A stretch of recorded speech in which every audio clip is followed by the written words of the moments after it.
مساء الفل عليكم متابعيني، عاملين ايه؟ النهارده هنعمل مع بعض بانيه. البانيه ده متبل، انا متبلاه امبارح بملح، فلفل اسود، بابريكا، توم باودر، بصل باودر، وسبع بهارات، وحطيت عليهم شويه لبن. ودلوقتي هنحط بيضايه ويبقى جاهز على البقسماط على طول. خليكم معايا نشوف هنعمله ازاي.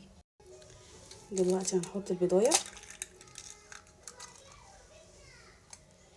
وهنقلبه كويس وهنسيبه في التتبيله دي لحد ما نعمله بقى بالبطاطس لحد ما نعمله بالبقسماط والدقيق. زي ما انتم شايفين كده انا مقطعه بطاطس، هحمرها جنب الاكل. وعندي هنا البانيه حطيت عليه البيضايه، وده البانيه بعد ما حطيت البيضايه وشويه اللبن على التتبيله بتاعتنا بقى زي الفل. بعد كده بقى مستنيين نقلي. طبعا الطريقه دي هتعجبكم جدا وجميله وخطيره. زي ما انتم شايفين ده بطاطس زي ما انتم شايفين بقسماط والدقيق، هنحط عليها ملح وبابريكا وفلفل اسود وسبع بهارات ورشه كركم، وهنقلب المحتويات دي كلها كده مع بعض.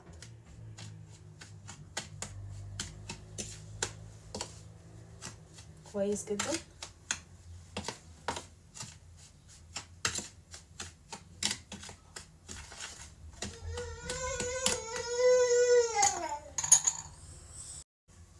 دلوقتي بقى هناخد البانيه ونحطه في البقسماط نتبله. بسم الله الرحمن الرحيم.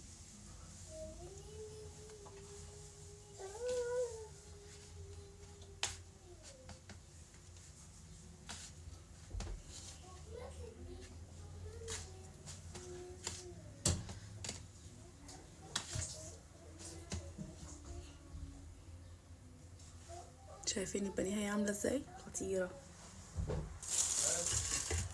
نعمل مع بعض واحده كمان. بسم الله الرحمن الرحيم.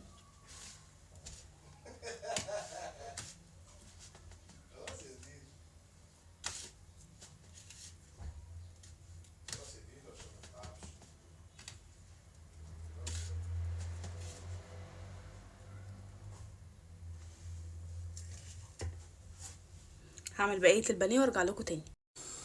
طبعا ده كده البانيه بعد ما اتبل بالبقسماط.